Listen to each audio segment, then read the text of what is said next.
बिस्मिल्लाहिर्रहमानिर्रहीम। Iqra बिस्मि रब्बिकल्लज़ी खलक़।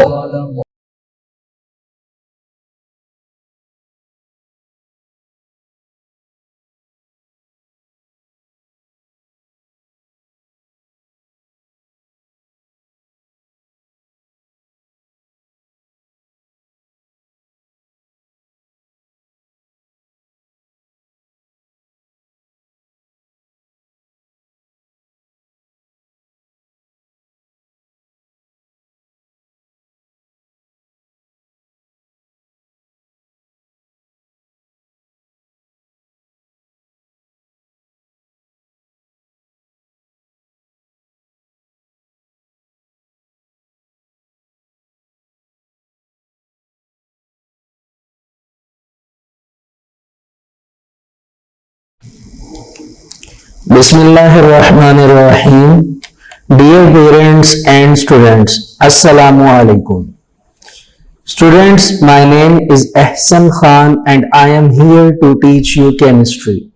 For this purpose, kindly put out your textbook with a notebook and a lead pencil to write down the lecture.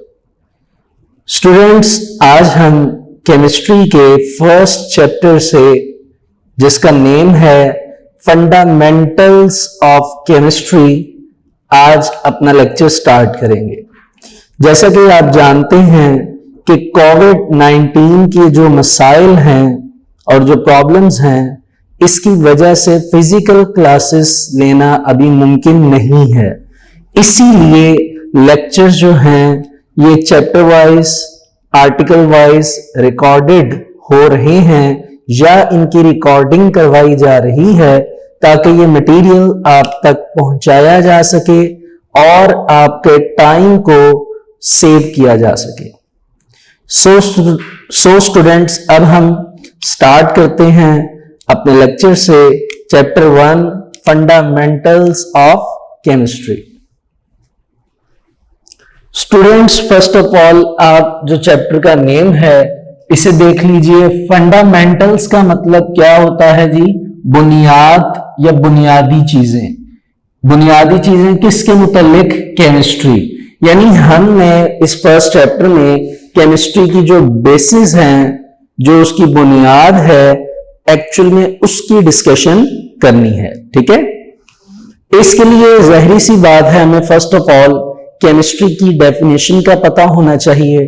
तो हम आज topic पहले chemistry की definition से start करेंगे और फिर इसमें स्टूडेंट्स हम ब्रांचेस की डिस्कशन करेंगे जो केमिस्ट्री की ब्रांचेस होंगी।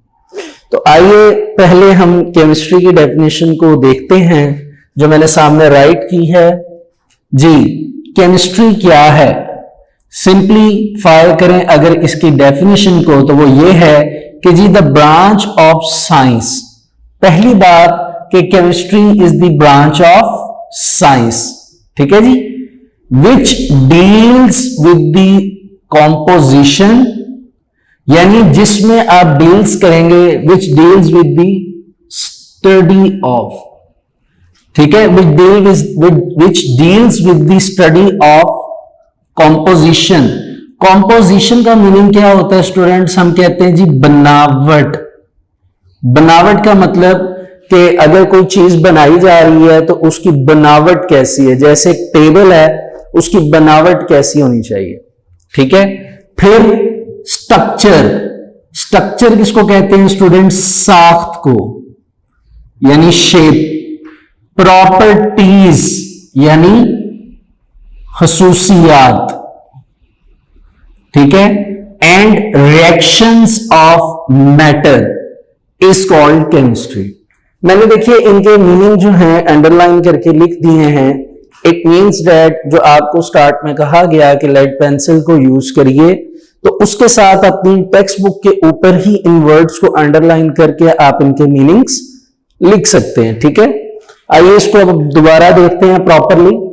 यानी केमिस्ट्री क्या है?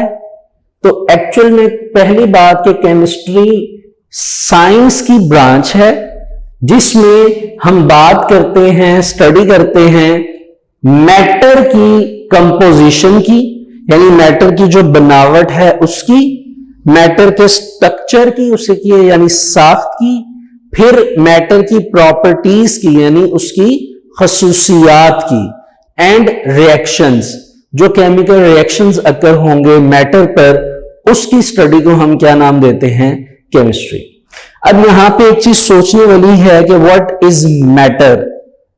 ठीक है, मैटर क्या होता है? तो स्टूडेंट्स इसकी मैटर की एक अपनी छोटी सी डेफिनेशन है, which is anything that has mass and occupy space is called matter। यानी कोई भी चीज, एनीथिंग जिसका कुछ ना कुछ मैस होगा यानी वेट होगा या वजन कह लीजिए, और जो कुछ ना कुछ क्या करेगी? स्पेस को ऑक्यूपाई करेगी यानी जगह को घेरेगी, वो एक्चुअल में आपके पास मैटर कंसीडर होती है। फिर जब हम इस मैटर की स्टेट्स पर जाते हैं तो हमें मजीद अंदाजा होता है जी कि स्टेट्स ऑफ मैटर, तो हमें पता चलता है जी लिटरली 3 स्टेट्स होती हैं मैटर की, जिनकी हम केमिस्ट्री में डिस्कशन करते हैं। First is the solid, second is the liquid, and the third one is gas. Fourth भी स्टेट अब है, अवेलेबल है, प्लाज्मा, बट उसकी डिस्कशन प्रॉपरली फिजिक्स में होती है। ठीक है, यहां पे हम 3 स्टेट्स की बात करेंगे, सॉलिड, लिक्विड और गैस। यानी आपके पास कोई भी चीज सॉलिड में है, लिक्विड में है या गैस में है, तीनों में से कोई भी स्टेट है और उसने मैस और स्पेस को ऑक्यूपाई किया हुआ है, ठीक है, तो उसको हम कहते हैं मैटर। और अगर इनमें इसी मैटर की हम कॉम्पोजिशन यानी बनावट, स्ट्रक्चर यानी साख, प्रॉपर्टीज यानी खसूसियात और रिएक्शंस की बात करते हैं, तो ये सारी स्टडी हम साइंस की एक फील्ड में, एक ब्रांच में करते हैं, विच इज कॉल्ड केमिस्ट्री, जिसको हम क्या नाम देते हैं स्टूडेंट्स? केमिस्ट्री। ठीक हो गया जी, ये एक्चुअल में आपके पास केमिस्ट्री की डेफिनेशन है। ठीक है, अब इसके साथ अब देखा जाए तो केमिस्ट्री की क्या इंपॉर्टेंस है। तो स्टूडेंट्स केमिस्ट ने बहुत मेहनत करके जो केमिस्ट्री की इंपॉर्टेंस है उसके बारे में सर्च किया, उसके बारे में डिस्कवरीज हुई, इन्वेंशंस हुई, और फिर जाके बहुत सी ऐसी चीजें जो हमारी रूटीन लाइफ में यूज हो रही हैं, उन तमाम चीजों के नेम्स भी यहां पर अवेलेबल हैं, वो भी हम देखेंगे रीडिंग में कि ये चीजें हैं जो कि एक्चुअल में केमिस्ट्री की वजह से आज हमारे पास अवेलेबल हैं और इन चीजों को हम अपनी रूटीन लाइफ में यूटिलाइज कर रहे हैं। ठीक है, और ये सारा का सारा जो फ्रूट है, ये सारा का सारा जो फल है, ये एक्चुअल में केमिस्ट्री की देन है। दैट्स वाई स्टूडेंट्स हम 9th क्लास में ये एक बेसिक कोर्स के तौर पर इस सब्जेक्ट को डिस्कस करते हैं। ठीक है जी, अब स्टूडेंट्स पेज नंबर 2 पे अगर आप अपने टेक्स्ट बुक के आए तो आपको इंट्रोडक्शन की एक हेडिंग नजर आएगी। इस हेडिंग में सेकंड लाइन में आप देख सकते हैं द ब्रांच ऑफ साइंस, यहां से लेके ये फर्स्ट पैराग्राफ की नेक्स्ट लाइन है केमिस्ट्री तक, ये आपके पास स्टूडेंट्स केमिस्ट्री की डेफिनेशन है। ठीक है, हम नेक्स्ट पैराग्राफ से जो है वो रीडिंग स्टार्ट करेंगे। The development of science and technology या technology has provided us a lot of facilities in daily life। यानी साइंस ने हमारी रूटीन लाइफ में हमें बहुत सी सहूलियात प्रोवाइड की हैं, फैसिलिटीज।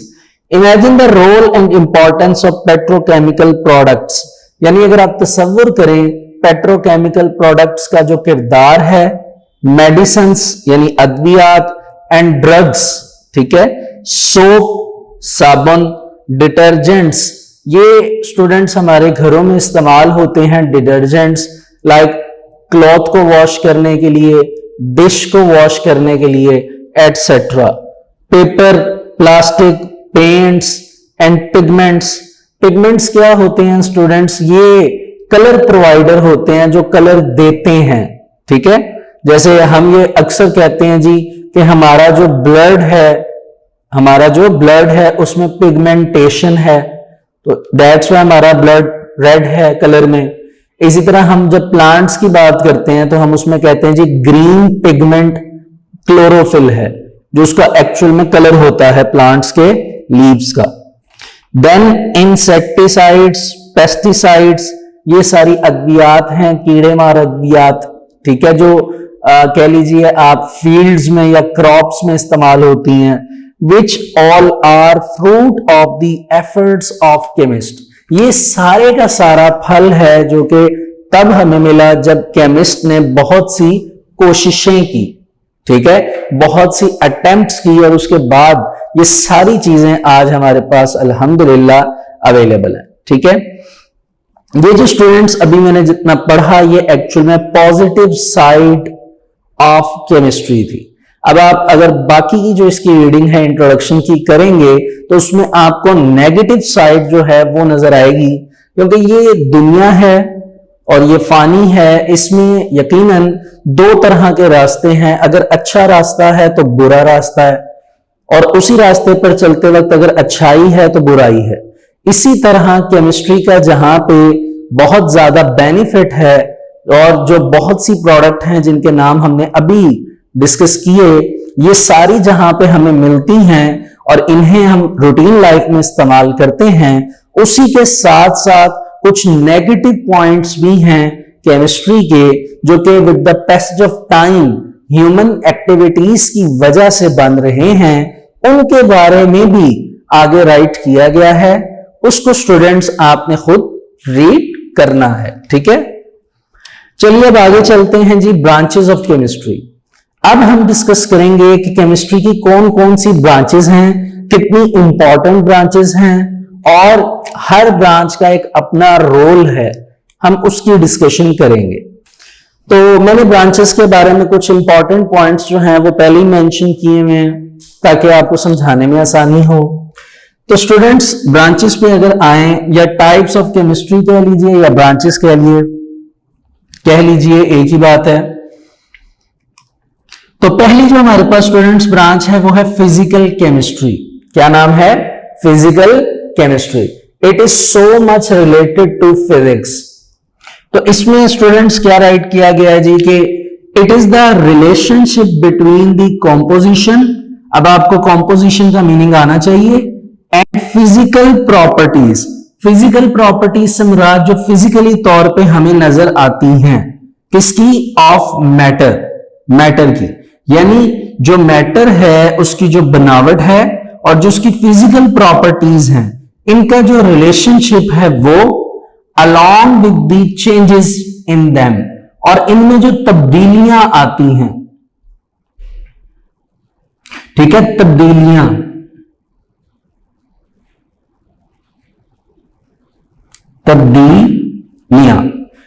मतलब चेंजेस। तब्दीलियां लिख लीजिए या आप सिंप्लीफाई कर लें इसको, आप तब्दीली लिख लें, ठीक है,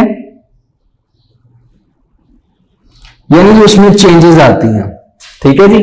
तो अब क्या होगा कि स्टूडेंट्स अगर आपके पास मैटर है, मैटर की कोई भी स्टेट है, it may be solid, it may be liquid, it may be gas, इनमें से कोई भी स्टेट है, आप फॉर एग्जांपल आप कह लीजिए सॉलिड स्टेट है, तो मैटर की जो सॉलिड स्टेट है उसकी जो कॉम्पोजिशन है, बनावट के वो बना कैसे, जो भी प्रोडक्ट होगी उसकी जो फिजिकल प्रॉपर्टीज हैं वो, और उनमें जो जो क्या आएंगी, चेंजेस, तब्दीलियां, ये सारी स्टडी हम कहां करते हैं? Physical chemistry. ठीक है, अब हम एग्जाम्पल की तरफ आते हैं। एक एग्जाम्पल मैंने सॉलिड से रिलेटेड लिखी है, formation of molecules. Formation of molecules. देखिए स्टूडेंट्स, आपको यह पता होना चाहिए कि मॉलिक्यूल्स क्या होते हैं, ये आपने प्रीवियस क्लासेस में भी पढ़ा है। अगर सिंप्लीफाई करूं तो मॉलिक्यूल्स क्या हैं जी? कॉम्बिनेशन ऑफ एटम्स, यानी जब एटम्स आपस में कंबाइन करते हैं तो उनके कॉम्बिनेशन की वजह से मॉलिक्यूल बनते हैं। देखिए अब जो आपके पास एटम है वो एटम किस स्टेट में है? आप ये देखिए कि एटम एक्चुअल में आपके पास सॉलिड स्टेट में होता है, ठीक है। आप एक एटम की जो कॉम्पोजिशन है उसको दूसरे एटम के साथ मिलाएंगे, जिस वजह से उनकी कुछ ना कुछ क्या आएंगी, फिजिकल प्रॉपर्टीज। तो मैटर की कोई भी फिजिकल प्रॉपर्टीज जो आएगी उसकी कॉम्पोजिशन के साथ आप किस चीज की डिस्कशन करेंगे, उनके रिलेशनशिप की। And with the passage of time उनमें क्या आ सकती हैं, चेंजेस। क्या आ सकती हैं, चेंजेस। तो ये एक्चुअल में हमारे पास स्टूडेंट्स फिजिकल केमिस्ट्री की ब्रांच है जिसकी अभी हमने बात की। अब आप बुक पे आ जाइए, फिजिकल केमिस्ट्री। तो फर्स्ट 3 लाइंस तो स्टूडेंट्स वो ही डेफिनेशन है जो कि मैंने आपके सामने राइट की है, आप इसको देख लीजिए, मार्क भी कर लीजिए, ठीक है। अब आ जाइए एग्जांपल्स पे। पहली एग्जांपल 3rd लाइन के लास्ट से स्टार्ट हो रही है, ठीक है। स्ट्रक्चर ऑफ एटम्स कह लीजिए या formation of molecules, behaviour of gases. जो पहली एग्जांपल पढ़ी फॉर्मेशन ऑफ मॉलिक्यूल्स, ये सॉलिड स्टेट के लिहाज से है। फिर बिहेवियर ऑफ गैसेस, ये गैसेस या गैस स्टेट के लिहाज से है। Same behaviour of liquids and solids, कि इनका क्या बिहेवियर है, इनका क्या रोल है। And the study of the effect of temperature और रेडिएशन ऑन मैटर, और मैटर पे टेम्परेचर का क्या इफेक्ट होता है, ये सारी चीजें एक्चुअल में हम फिजिकल केमिस्ट्री में डिस्कस करते हैं। लीजिए स्टूडेंट्स, अब हम नेक्स्ट ब्रांच पर आते हैं। It is organic chemistry. It is organic chemistry. देखिए बड़ी सिंपल और इंपॉर्टेंट ब्रांच है ये ऑर्गेनिक केमिस्ट्री। मैंने इसको सिंप्लीफाई किया, स्टडी ऑफ कोवेलेंट कंपाउंड्स। अब ये एक न्यू वर्ड है स्टूडेंट्स आपके लिए, कोवेलेंट कंपाउंड्स, ठीक है। अब इसको ब्रीफ कर लेते हैं। Covalent compounds of carbon, hydrogen and their derivatives, ठीक है जी। न्यू टर्मिनोलॉजीज हैं, न्यू टर्म्स हैं, इन्हें गौर से सुनिए और साथ साथ राइट कर लीजिए। पहले तो आप ये सुनिए कि जहां पे कार्बन और हाइड्रोजन 2 वर्ड आ जाते हैं, इनको कंबाइन करके हम नाम देते हैं हाइड्रोकार्बन्स, ठीक है। हाइड्रोकार्बन्स कह देते हैं, नहीं तो कार्बन एंड हाइड्रोजन भी कहा जाता है।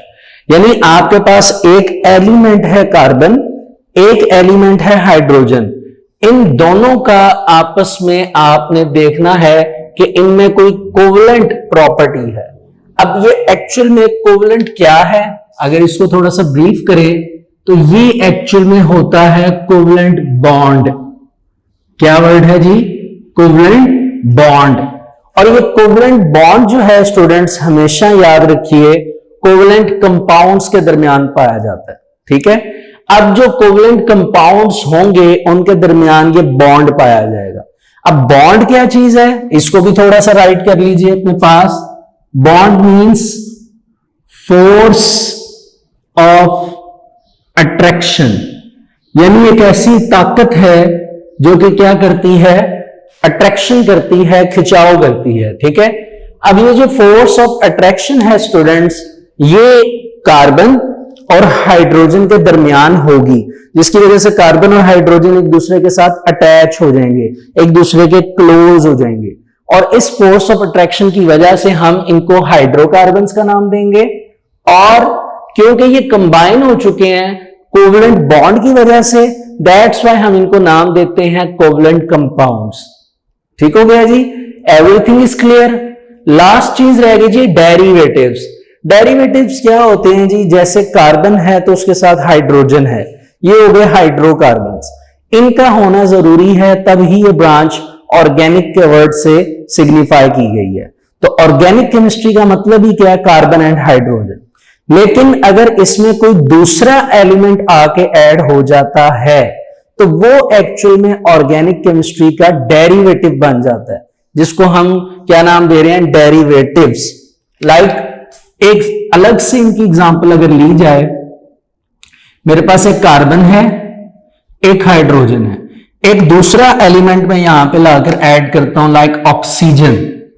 अब कार्बन अगर 6 हो, हाइड्रोजन 12 हो और ऑक्सीजन भी 6 हो, then it is considered as the formula of glucose. अब इसमें कार्बन और हाइड्रोजन तो हाइड्रोकार्बन्स हैं, जिस वजह से ये ऑर्गेनिक कहला रहे हैं, और क्योंकि ऑक्सीजन इसमें आके ऐड हुआ है तो ये एक डेरिवेटिव बन जाएगा। ठीक है, ये क्या बन जाएगा? डेरिवेटिव। ठीक है,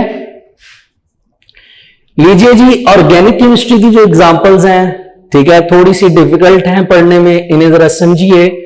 एक जो डिफिकल्ट एग्जांपल है वो मैंने यहां पे राइट कर दी है, इट इज फार्मास्यूटिकल इंडस्ट्री। क्या वर्ड है जी?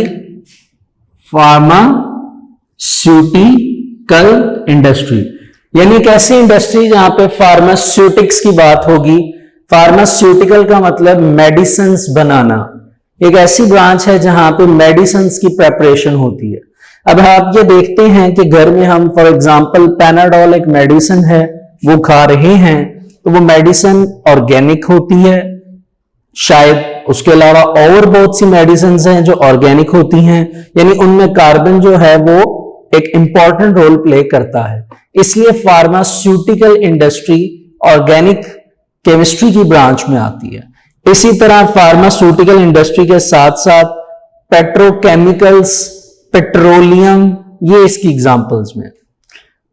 तो स्टूडेंट्स ऑर्गेनिक केमिस्ट्री में आ जाइए, फर्स्ट 2 लाइन इसकी डेफिनेशन है उसे मार्क कर लीजिए, और लास्ट लाइन अगर आप देखें तो ये इसकी एग्जांपल्स की हेडिंग में आप लिखेंगे पेट्रोलियम, ठीक है, पेट्रोकेमिकल्स एंड फार्मास्यूटिकल इंडस्ट्री।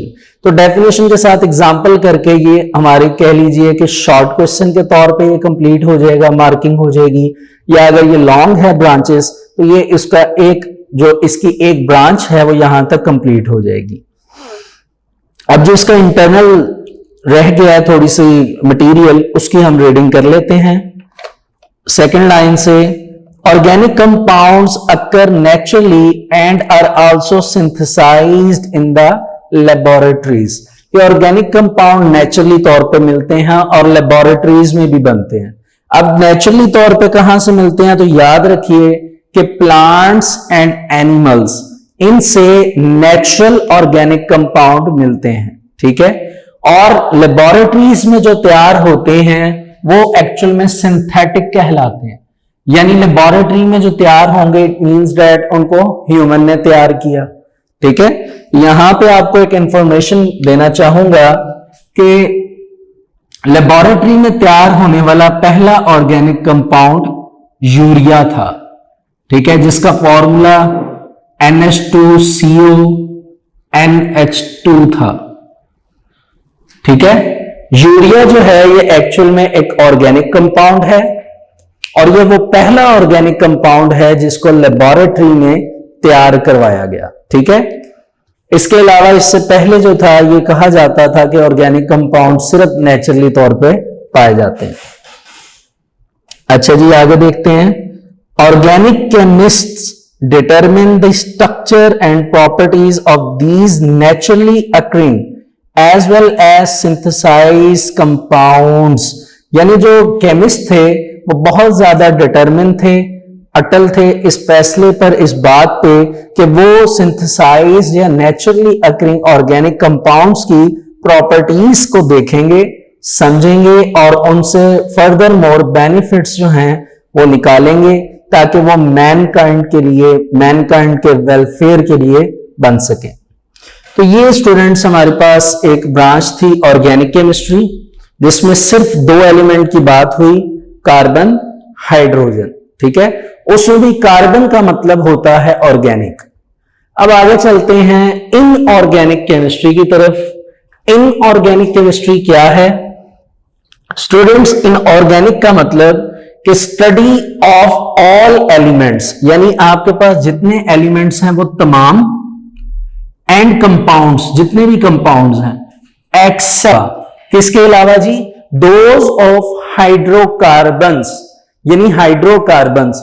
अब हाइड्रोकार्बन्स का मीनिंग आपको भी ऊपर बताया, carbon and hydrogen and their derivatives, और उनके डेरिवेटिव्स, यानी जो आपके पास ऑर्गेनिक कंपाउंड हैं कार्बन, हाइड्रोजन और उनके जो आगे से डेरिवेटिव्स हैं उनके अलावा जितने भी एलिमेंट्स और कंपाउंड्स हैं वो इनऑर्गेनिक केमिस्ट्री में आते हैं।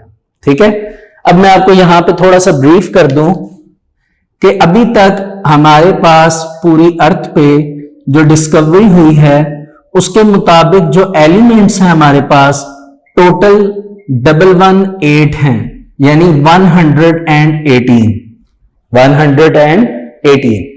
इसमें से अगर हम ये कहते हैं कि कार्बन जो है ये सिग्निफाई करता है ऑर्गेनिक केमिस्ट्री के लिए, ठीक है, प्लस इसके साथ आप हाइड्रोजन लगा लीजिए। ठीक है, वैसे याद रखिए ऑर्गेनिक के लिए कार्बन का होना जरूरी है, हाइड्रोजन सिर्फ कार्बन को सेटिस्फाई करने आता है उसकी वैलेंसी को। अब ये वैलेंसी क्या चीज है तो ये आने वाले लेक्चर में हम ये समझेंगे। ठीक है, बाकी आप देख लीजिए, अंदाजा लगाया जाए तो 116 एलिमेंट्स अगर हाइड्रोजन मौजूद है इसके साथ, नहीं तो 117 एलिमेंट्स विदाउट हाइड्रोजन।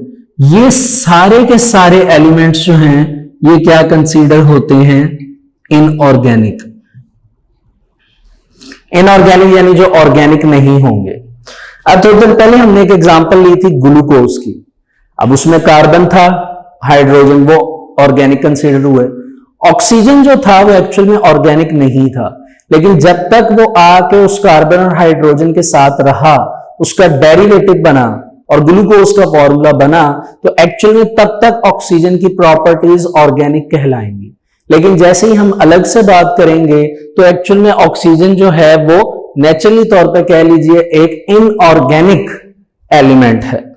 ठीक है जी, तो अब इस हवाले से डेफिनेशन को आप दोबारा देख लीजिए कि तमाम एलिमेंट्स की स्टडी की जाए और कंपाउंड्स की, लेकिन किसको छोड़कर, हाइड्रोकार्बन्स और उनके डेरिवेटिव्स को।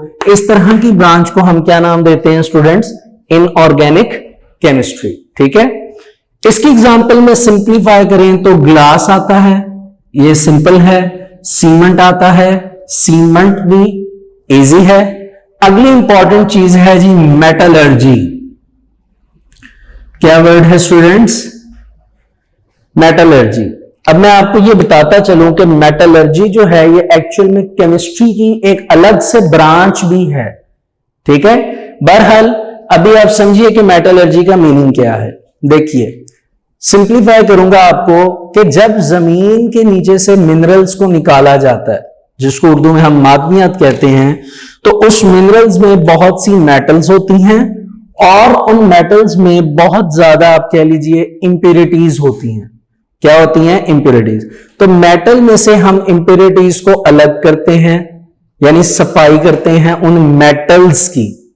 ठीक है, अब जो हमारे पास बच जाती हैं वो कहलाती हैं मेटल्स, या फिर उनमें से जो मेटल हमने अलग करनी है उस बेस पर हम इन्हें नाम देते हैं ओर्स।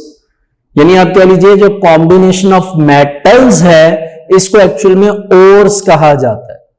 तो अब ये जो इतनी ज्यादा मेटल्स का कॉम्बिनेशन है जो कि हमें मिनरल्स की फॉर्म में मिला है, हमें इसमें से एक मेटल को अलग करना है जो हमें चाहिए, जो हमारी जरूरत है, नीड है, वो उस मेटल को अलग करना। ये सारा काम, ये सारा कुछ हम मेटलर्जी नामी ब्रांच में केमिस्ट्री की पढ़ते हैं। उसने ब्रैकेट में आपको सिंप्लीफाई किया कि extraction of metals from ores. ठीक हो गया जी।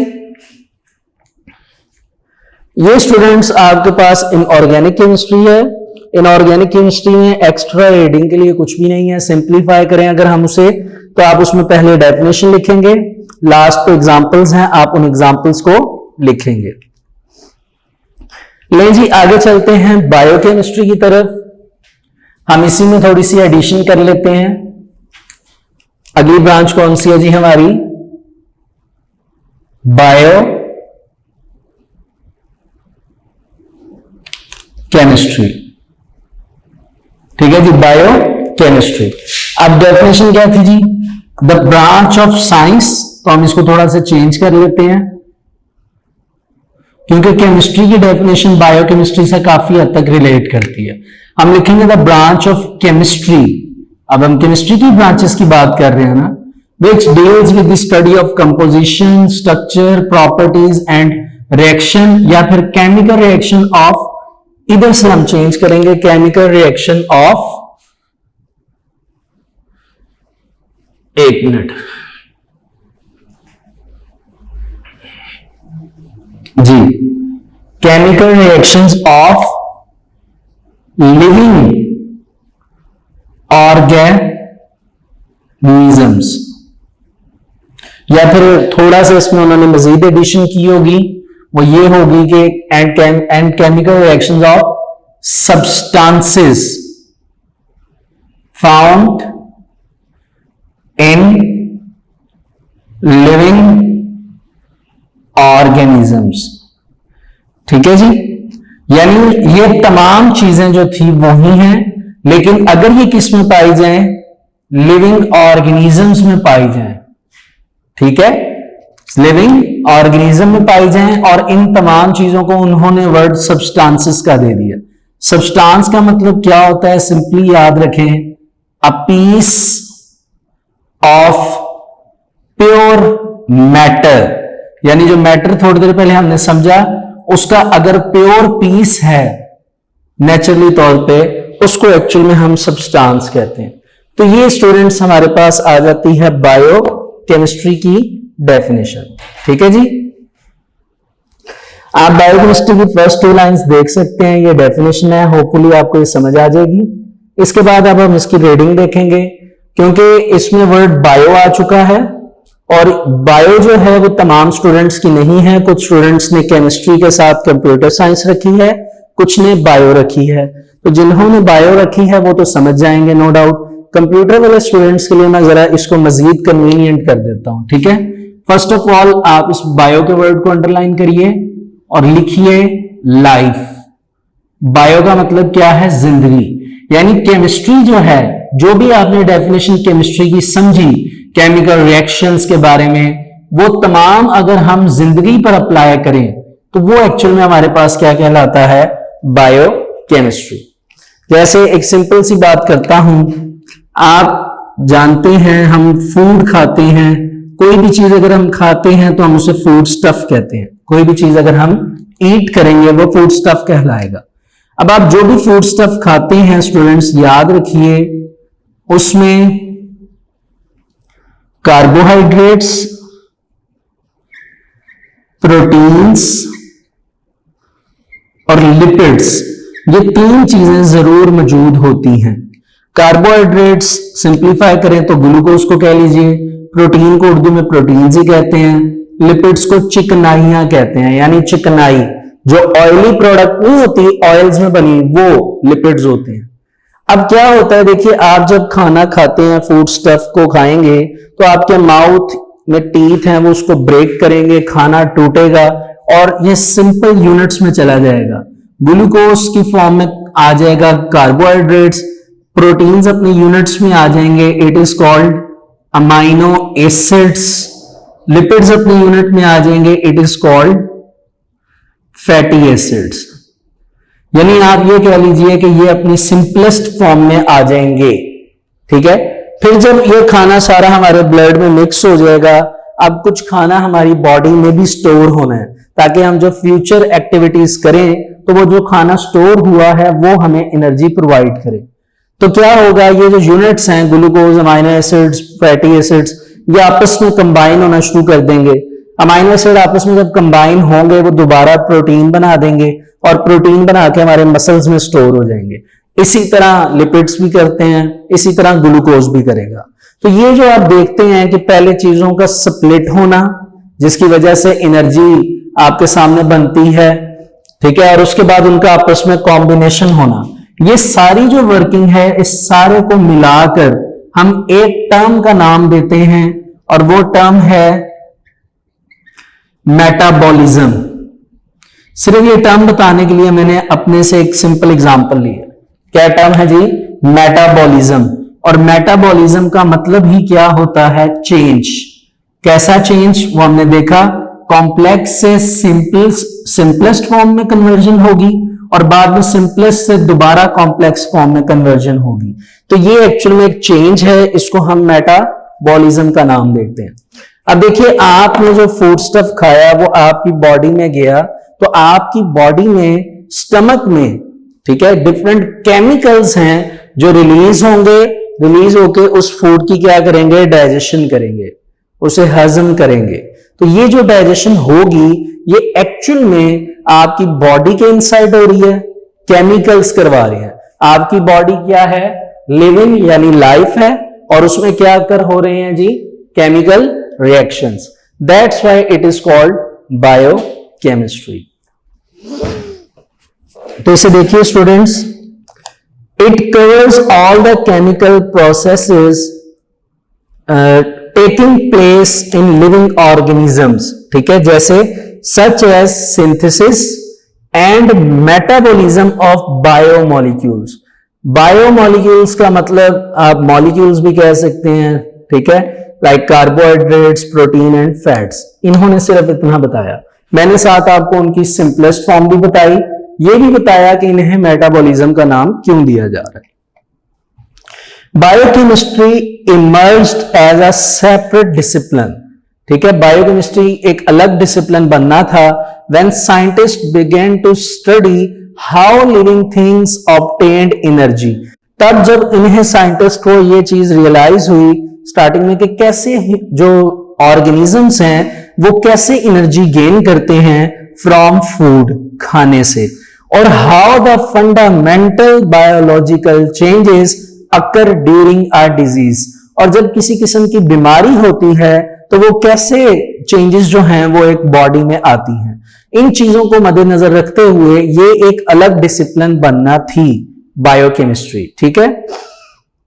तो आप ये देख सकते हैं कि ये इसमें जितनी भी बातें हुई इनको मैंने आपको सिंप्लीफाई किया, ठीक है, आपको बताया। अब आपने जो एक्चुअल में याद करना है इसमें से वो फर्स्ट 2 लाइंस डेफिनेशन, और अब जो पढ़ने जा रहा हूं वो लाइन आप लिखेंगे। अब जो लाइन मैं पढ़ने जा रहा हूं स्टूडेंट्स वो है examples of applications of biochemistry. आप इसे काट दीजिए, इसकी जगह स्कोप की हेडिंग बनाइए। स्कोप के क्या स्पेलिंग है जी, SCOPE। इसका मीनिंग क्या होता है, मोयार, ठीक है।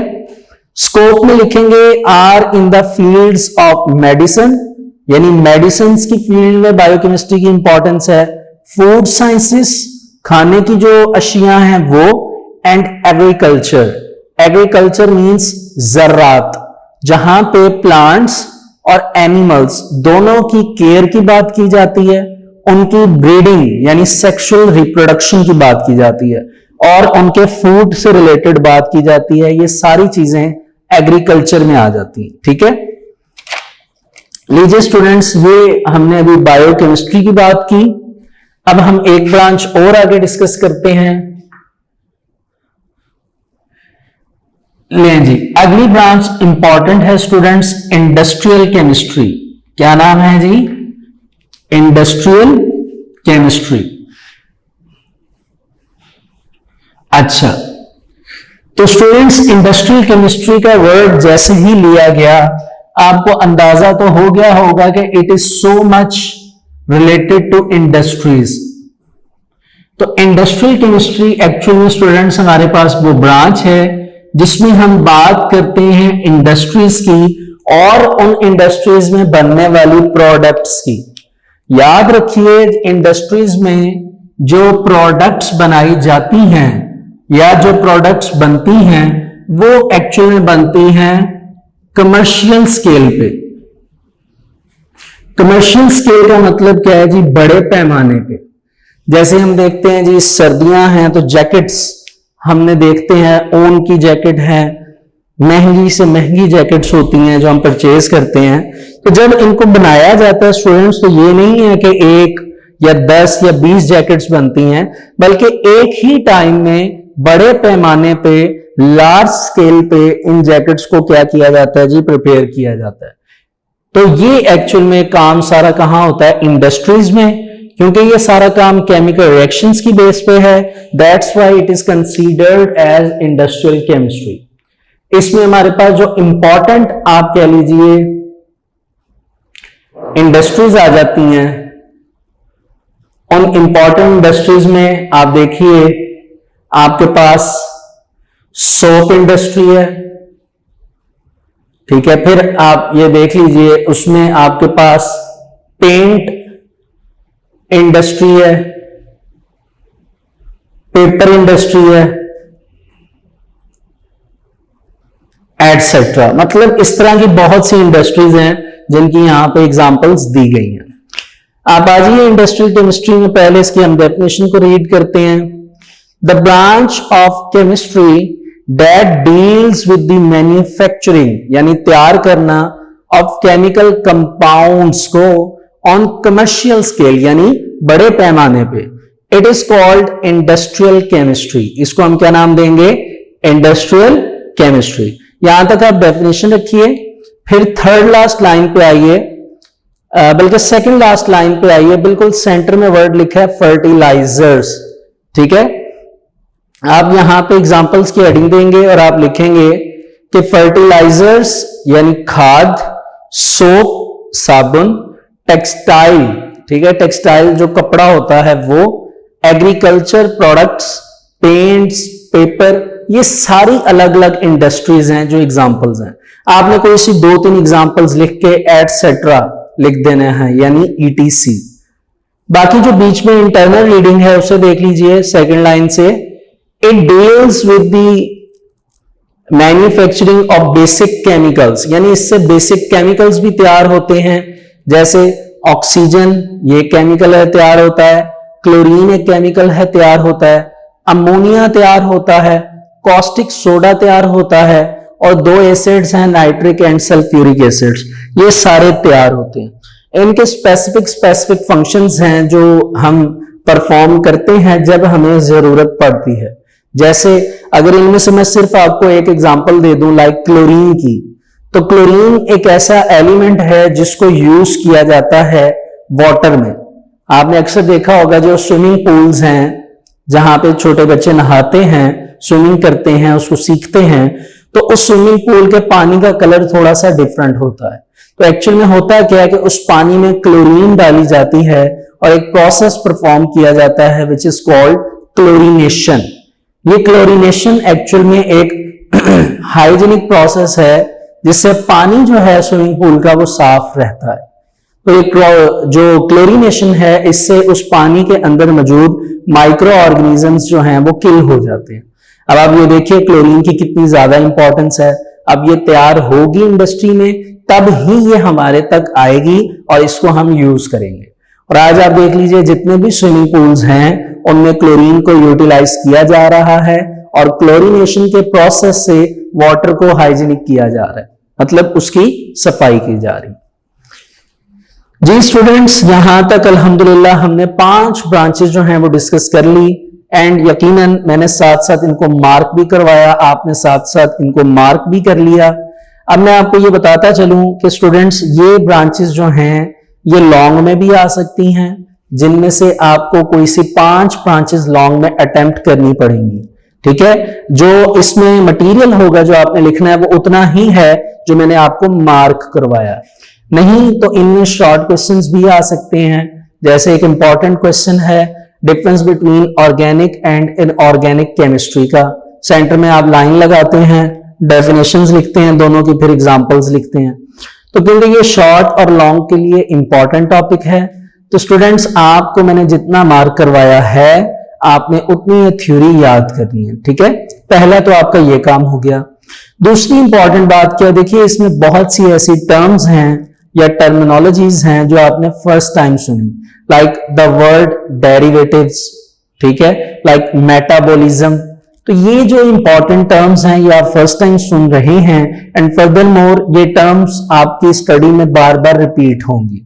तो इन टर्म्स को याद रखने के लिए जरूरी है कि पढ़ा जाए और ये रीडिंग तब ही होगी जब स्टूडेंट्स या तो आप मेरे साथ लेक्चर में मेरे साथ साथ आप चलें, जिस तरह मैंने आपको एक एक वर्ड पढ़कर बताया, या फिर आप इसमें से एमसीक्यूज बनाएं। तो मेरी आपसे फर्स्ट ऑफ ऑल ये रिक्वेस्ट है कि काइंडली आप इसमें से इंटरनल एमसीक्यूज जरूर बनाएं। इंटरनल एमसीक्यूज से क्या होगा स्टूडेंट्स कि आप जब बना रहे होंगे एमसीक्यूज तो जो लाइन है वो कंप्लीट स्टेटमेंट आप उसको क्या करेंगे, पढ़ लेंगे। क्योंकि अब आप 9th क्लास में हैं और इससे पहले 8th क्लास में आपसे स्कूल्स में क्या किया गया था, स्कूल में आपसे एमसीक्यूज बनवाए गए थे इंटरनल। आपने एक एक चैप्टर के 200 प्लस एमसीक्यूज बनाए थे, तो आपको बहुत अच्छी तरह आइडिया है कि एमसीक्यूज कैसे बनाने हैं।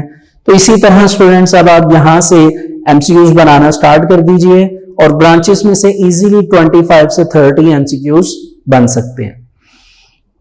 तो लीजिए स्टूडेंट्स, आज हमारा work for day 1 industrial chemistry की ब्रांच तक कंप्लीट होता है। Thank you for watching. Allah Hafiz.